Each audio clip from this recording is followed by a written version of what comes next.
Salam gənclər, xoş gördüklərinizi. Sizinlə mən Faiq Məmmədov. Bu gün biz kompüterin aparat təminatı, yəni hardware bölməsinə baxacağıq. Ümumiyyətcə kompüterlər necə yarandı? Birinci bundan danışaq. İlk öncə insanlar həmişə hesablama proseslərini sadələşdirmək üçün müəyyən hesablama alətləri hazırlayıblar.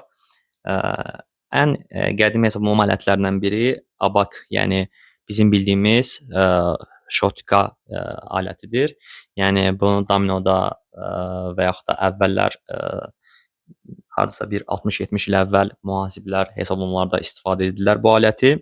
Daha sonra mexaniki hesablama maşını olan Blaise Pascalın yaratdığı hesablama maşını misal göstərmək olar. Amma müasir kompüterlərin əcdadı sayılır ENIAC. İlk elektron rəqəmsal kompüterdir ENIAC. Təbii ki, bu çox böyük ölçülü və enerji sərfiyyatı böyük olan bir qurğu olubdur. Sahəsi təqribən 160 kvadrat, çəkisi isə 30 tona yaxın olmuşdur. Lakin müasir kompüterlər gördüyünüz kimi çox kiçik ölçəyə malikdirlər. Növbəti addımda fərdi kompüterlər yaranıb. Növbəti addımda isə bizim bildiyimiz müasir kompüterlər meydana gəlmişdir. Ümumiyyətcə kompüter nədir? Birinci ondan danışım sizə. Kompüter proqramlana bilən bütün qurğular kompüter adlanır. Yəni əgər siz hansısa bir qurğunu proqramlaya bilirsinizsə, bu adlanır kompüter. Kompüterlər ölçülərinə görə, qabarit ölçülərinə görə bölünür. Super kompüterlər, böyük kompüterlər, mikro və mini kompüterlərə. Bizim, yəni super kompüterlər təbii ki, çox böyük hesablamaların aparılması üçün nəzərdə tutulmuşdur. Böyük kompüterlər mainframelər və yaxud da işçi stansiyaları kimi istifadə olunur. Bizim istifadə edəcəyimiz, danışacağımız kompüter növü mini kompüterlərə aiddir. Bu fərdi kompüterlərdir. Çünki fərdi kompüterlər bizim gündəlik istifadə etdiyimiz kompüterlərdir. Bəs fərdi kompüterlərin hansı alt kateqoriyaları vardır?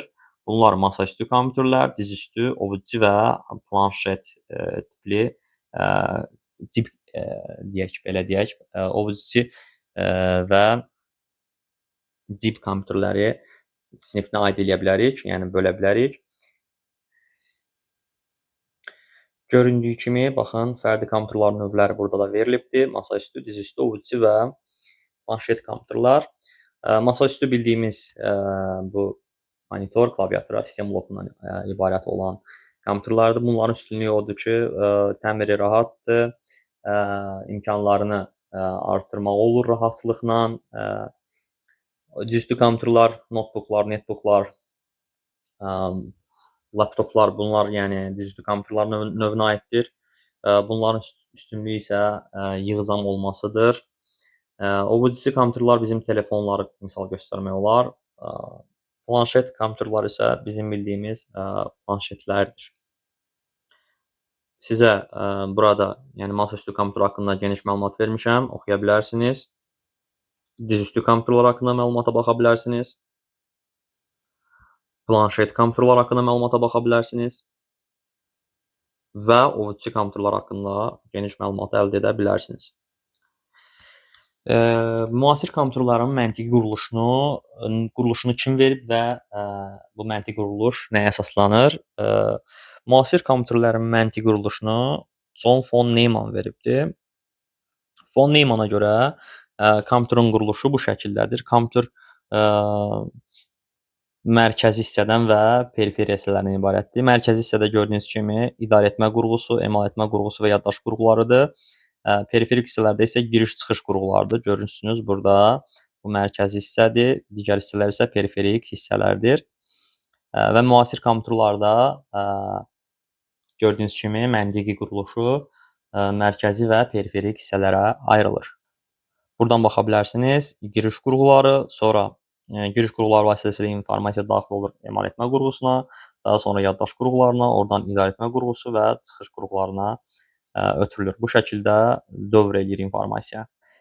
Bildiyiniz kimi, müasir kompüterlər, biz dediyim kimi fərdi kompüterlərdən danışacağıq. Fərdi kompüterlər paketinə monitor, klaviatura və sistem bloku aiddir. Monitorun əsasən 3 növündən istifadə olunur: elektron şüa borulu, LCD və plazma növlərindən istifadə olunur. Elektron şüa borulu bildiyimiz köhnə ekranlardır, arxası böyük olan. LCD və plazma isə bunların fərqi nədir? LCD-də LED lampalardan istifadə olunur. Bizə informasiyanı orada pikselləri işıqlandırmaq üçün. Plazmada isə burada həm də LCD-də lövhələr arasında maye yerləşir, plazmada isə lövhələr arasında qaz olur. Ən çox geniş yayılmış növ LCD-dir, çünki ucuz başa gəlir, amma ən keyfiyyətlisi plazma ekranlar sayılır. Onu deyim ki, ekranlar, monitorlar, yəni diaqnal ölçüsündən ölçülür və diaqnal ölçüsü düyümlə verilir. Testlərdə də qarşınıza çıxa bilər. 1 düym 2,54 sm-ə bərabərdir. Sizə klaviaturadan danışmaq istəyirəm. Klaviatura, deməli, standart klaviatura bu şəkildədir. Şəkildə gördüyünüz kimidir və klaviaturada 4 növ düymə növləri var, yəni klaviatura növ, klaviş növləri var. Birinci növ düymələrimiz hərf rəqəm düymələridir. İkinci növ düymələrimiz hərf rəqəm deyəndə gördüyünüz bax bu hərf burada hərflərdir və rəqəmlərdir. Bunlar hərf rəqəm düymələri gedir. Daha sonra gəlir bizə kursor idarəetmə düymələri. Kursor idarəetmə düymələri hansılardır? Page up, page down, home, end, daha sonra yuxarı, aşağı, sağa, sola düymələr. Bunlar kursor, yəni kursor nədir? Mouse'un göstəricisi. Bunu mətn yazanda görə bilərsiniz. Daha sonra biz funksional düymələrdən danışa bilərik. Funksional düymələr F1-dən F12-yə qədər olan düymələr funksional düymələr adlanır. Daha sonra gəlir xidməti klavişlər. Xidməti düymələr hansılardır? Bunlar burada vermişəm hamısını sizin üçün. Escape-dir, Tab-dır, Caps Lock-dur, Shift-dir, Control-dur, Alt-dır, Enter-dir, Backspace-dir. Bunlar Windows-dur. Bunlar hamısı xidməti düymələrə aid olan klavişlərdir. Bunlar da bu şəkildə burada verilir. İndi isə sistem blokundan danışaq. Sistem bloku vacib hissələrdən biridir və sistem blokunun daxilində hansı qurğuları var? Gördüyünüz kimi sistem blokunun yanından görünüşü verilib burada. Bu gördüyünüz bax bu hissə qida blokudur. Yəni 220 volt buradan gəlir və buradan qurğulara paylanır. Daha sonra ana plata verilib burada. Digər hissədə isə yaddaş qurğusudur. Hard disk və SSD ola bilər. Bu hissədə isə disk sürücüsü yerləşə bilər. İndi biz sistem blokunun əsas elementlərindən biri olan ana plata, motherboard və yaxud da ki, əsas platanın üzərində olan qurğulardan danışacağıq. Əsas platanın, yəni ana platanın quruluşu burada verilmişdir və bunun üzərində olan qurğulardan başlayaq danışmağa. Birinci mikroprosesordur. Mikroprosesor, RAM, ROM, cache yaddaş, portlar, slotlar, şinlər, video kart, səs kartı, şəbəkə kartı, chipsetlər, SATA və M2 konnektorları, CMOS bateriyası və güc konnektorlarını göstərə bilərik. İndi bu qurğular haqqında geniş məlumatı sizə verəcəm. Mikroprosesor haqqında danışaq. Mikroprosesor kompüterin beyni sayılır və mikroprosesorun əsas funksiyası nədir? Hesab, məntiq və idarəetmə funksiyasını yerinə yetirir. Yəni həm qurğuların işini idarə eləyir, həm də ki, verilən hesab, məntiq əməliyyatlarını aparır. Deməli, mikroprosesorun əsas xüsusiyyətlərindən danışım sizə. Mikroprosesorun əsas xüsusiyyətləri nədir? Takt tezliyi, mərtəbəliliyi, cache yaddaşın tutumu və işçi gərginliyi. Takt tezliyi nədir? Takt tezliyi 1 saniyədə icra olunan əməliyyatların sayını göstərir. Məsələn, 3,2 GHz o deməkdir ki, bu 3,2 vur 10^9 əməliyyat yerinə yetirir saniyə ərzində, 1 saniyə ərzində. Bəs mərtəbəlilik nədir? Mərtəbəlilik deməli 32 mərtəbəli, 64 mərtəbəli ola bilər. Müasir kompüterlər təbii ki, 64 mərtəbəlidir. Yəni informasiyanı 64 bitlə emal eləyir. Bu, belə deyim, sizə lorildə desəm, tutaq ki, sizdə su borusu var. Su borusunun diametri, tutaq ki, 32-lik diametrindən su borusu var və yaxud da ki, 64-lük diametrindən. Bu da ona bənzəyir. Yəni, mərtəbəliliyi odur ki, informasiyanı neçə bit, belə deyək, emal eləyə bilir. Yəni 64 mərtəbəli, 64 olan mikroprosesor informasiyanı 64 bit emal edə bilir. Keş yaddaşın tutumu, deməli, mikroprosesorun daxilində yerləşir keş yaddaş, onun haqqında danışacağam. Bu da əsas parametrlərdən biridir. İşçi gərginliyi nədir? İşçi gərginliyi odur ki, mikroprosesorun normal işləməsi üçün tələb olunan elektrik gərginliyidir. Bu da əsas parametrlərdən biri sayılır.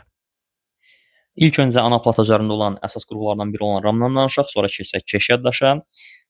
RAM əməli yaddaş sayılır, operativ yaddaş sayılır. RAM enerjidən asılı olan yaddaşdır. Gördüyünüz kimi şəkildə verilmişdir, çiplərdən ibarətdir. RAM-ın funksiyası nədir? RAM cari anda işlədiyimiz proqramların yükləndiyi yaddaşdır. Yəni bizim daimi saxlama yaddaşımız hard disk və ya SSD ola bilər kompüterdə. Proqramı icra edən zaman, işlədən zaman proqramın müəyyən bir hissəsi gəlir yüklənir RAM-a. Və RAM aktiv halda olan proqramlar RAM-da olur. Enerji kəsildikdə RAM-ın yaddaşı sıfırlanır. RAM-ın da növləri var, yəni nəsilləri var. DDR2, DDR3, DDR4, DDR5 RAM-ın belə deyək, nəsillərini nümunə olaraq göstərə bilərik. İndi isə keçək keş yaddaşa. Keş yaddaş RAM-a köməkçi yaddaş sayılır. 3 leveli var. Level 1, level 2 və level 3. Keş yaddaş mikroprosesorun daxilində yerləşir. Ən sürətli yaddaşdır və RAM-a niyə köməkçi yaddaşdır? Ən sürətli yaddaş olduğu üçün mikroprosesor belə deyək, ləngiməməsi üçün RAM-a kömək eləyir. İnformasiyanın sürətli emal olunması üçün.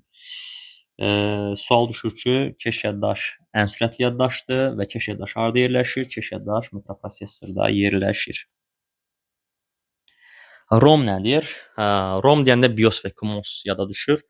ROM read-only memory, yəni daimi yaddaşdır. Biz onu istifadəçilər bu yaddaşda dəyişiklik edə bilmirlər. Yəni biz onu silə bilmərik. Oraya hər hansı bir məlumat yaza bilmərik. Ona görə bunun adı read-only memory-dir. Deməli, ROM-un içində BIOS adlanan bir proqram var. BIOS-un funksiyaları nədir? Deməli, BIOS iki funksiya malikdir. Birinci, biz kompüteri işə salan zaman, yəni power düyməsini vuran zaman bütün qurğuların işini test edir. Yəni bütün qurğulara siqnal ötürür və hər hansı bir nasazlıq varsa kompüter işə düşmür. Yəni əməliyyat sistemi yüklənmir. Deməli, birinci funksiyası qurğuların test olunması, ikinci funksiyası isə əməliyyat sisteminin xarici yaddaşdan, yəni hard disk və ya SSD-dən əməliyyat yaddaşa, yəni RAM-a yüklənməsidir. Yəni biz dedik ki, tutaq ki, kompüter sönülü vəziyyətdə əməliyyat sistemi hardadır? Xarici yaddaşdadır. Biz o kompüter işə salan zaman əməliyyat sistemi yüklənməlidir axı. Bunu yükləyən BIOS-dur. BIOS əməliyyat sistemini çağırır hara? Hard diskdən RAM-a və əməliyyat sisteminin müəyyən hissəsi gəlir yüklənir RAM-a və kompüter artıq başlayır işləməyə. CMOS nədir? CMOS batareyadan ibarətdir və bu CMOS-un funksiyası odur ki, vaxtı tarix yadda saxlasın və BIOS-un konfiqurasiyalarını, yəni parametrlərini yadda saxlamaq üçün istifadə olunur. Əgər biz batareyanı çıxarsaq, artıq vaxt, tarix və BIOS-un parametrləri sıfırlana bilər. Ana plata üzərində olan qurğulardan biri də portlardır. Portlar nə işə yarayır? Portlar periferiya qurğularını ana plata ilə əlaqələndirən yuvalardır. Ən geniş yayılmış və müasir portlar, hal-hazırda istifadə olunan müasir portlar USB-lərdir. USB-lərin USB 2, USB 3 və USB-C versiyaları var. Deməli, daha sonra gördüyünüz bunlar USB-lərdir, görürsünüz. USB portlardır bunlar. Bu port HDMI portdur. Bu port USB 3-dür. Bu portlar isə göylər USB 3-lərdir, qaralar isə USB 2-lər gedir. PS2 portlardır, hansı ki, köhnə portlardır. Bunu əvvəllər mouse və klaviaturun qoşulması üçün istifadə olunurdu. Gördüyünüz portlar audio portlardır. Video qrafik adapter portudur, yəni VGA portudur. Bu gördüyünüz LAN RJ45 portudur, hansı ki, şəbəkəyə qoşulmanı təmin eləyir. Sizin bilməli olduğunuz vacib portlardan biri dediyim kimi USB portlardır, Universal Serial Bus'dır, ardıcıl portlar sayılır və bütün qurğularda istifadə oluna bilir hal-hazırda. HDMI portlarla VGA portların fərqi nədir? VGA portu ancaq görüntünü ötürür, amma HDMI portlar həm görüntü, həm səsi ötürmə funksiyasına malikdirlər. Ana plata üzərində olan bir neçə qurğu haqqında da məlumat verim. Video kart, səs kartı və şəbəkə kartı haqqında məlumat vermək istəyirəm. Video kart deməli, görüntünün keyfiyyətini və videolarda kompüterin performansını təmin edir və monitora məlumatları video kart ötürür. Ona görə bəzi kompüterləri görürsüz, oyun yükləyəndə video kartın video alt sistemin parametrləri imkan vermir ki, siz oyunu oynaya biləsiniz, istifadə edə biləsiniz. Bəzən müxtəlif qrafik proqramlar, ağır qrafik proqramlar olur ki, onları da istifadə etmək üçün yüksək parametrlərə malik qrafik alt sistem, video alt sistemi lazımdır.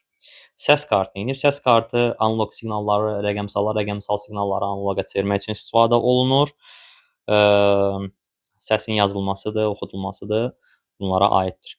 Şəbəkə kartı isə deməli, kompüterin internetə qoşulması üçün istifadə olunan kartdır. Mən sizə bayaq periferiya qurğuları dedim. Periferiya qurğuları deməli, kompüterə kənardan qoşulan qurğulardır. Bunlar 3 yerə ayrılır. Giriş qurğuları, çıxış qurğuları, bir də həm giriş, həm çıxış qurğuları. Biz hansı qurğular vasitəsilə ki, informasiyanı kompüterə daxil edirik, bunlar adlanır giriş qurğularıdır. Məsələn, klaviaturadır. Yazı yazırsınız, kompüterə daxil edirsiniz. Mousedur, hansısa bir əmrləri kompüterə daxil edirsiniz. Touchpad bilirsiniz ki, notebookda olan mousedur.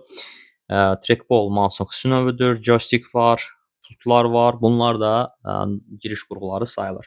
Web kameradır. Kamerada vasitəsilə siz görüntünü kompüterə daxil edirsiniz. Mikrofondur, səsi mikrofon vasitəsilə kompüterə daxil edirsiniz. Skanner müəyyən informasiyanı skanner vasitəsilə kompüterə daxil edirsiniz. Digitizer planşet, qələmli planşetdir. Siz bununla da kompüterə informasiya daxil edə bilirsiniz. Bu gördüyünüz qurğular hamısı giriş qurğularıdır. Yəni, belə deyim, hansı qurğu vasitəsilə informasiyanı kompüterə daxil edirsə, bunlar adlanır giriş qurğuları. Bəs çıxış qurğuları hansılardır?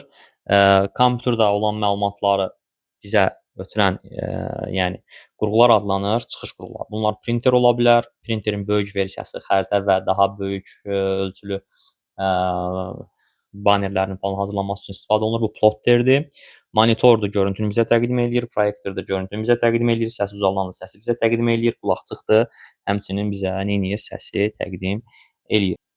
Bəs həm giriş, həm çıxış qurğuları hansılardır? Sensor ekranlardır. Məsələn, gündəlik istifadə etdiyimiz sensor telefonlar, planşetlər, sensor ekranlar vasitəsilə biz görürük, həm məlumatı kompüterə ötürürük, həm də ekran vasitəsilə kompüterə məlumat alırıq. Adi mesaj yazma və mesaj oxuma WhatsApp-da bu görürsüz ekranın həm giriş, həm çıxış qurğusu olduğunu göstərir bizə. Sonra modemdir. Həm informasiyanın deməli modulyasiyasını, həm də demodulyasiyasını yerinə yetirir deyə buna da giriş-çıxış qurğusu üçün baxırıq. Flash kartlara biz giriş-çıxış qurğusu üçün baxa bilərik. Həm informasiyanı kompüterə ötürür, həm informasiyanı kompüterdən çıxarır. İndi isə yaddaş qurğularına baxaq. Yaddaş qurğuları 2 yerə bölünür. Daxili və xarici yaddaş qurğuları. İlk öncə xarici yaddaş qurğularına baxaq. Xarici yaddaş qurğuları sərt disk, yəni HDD-dir. Maqnit lentlərdən ibarətdir. Mexaniki qurğu sayılır.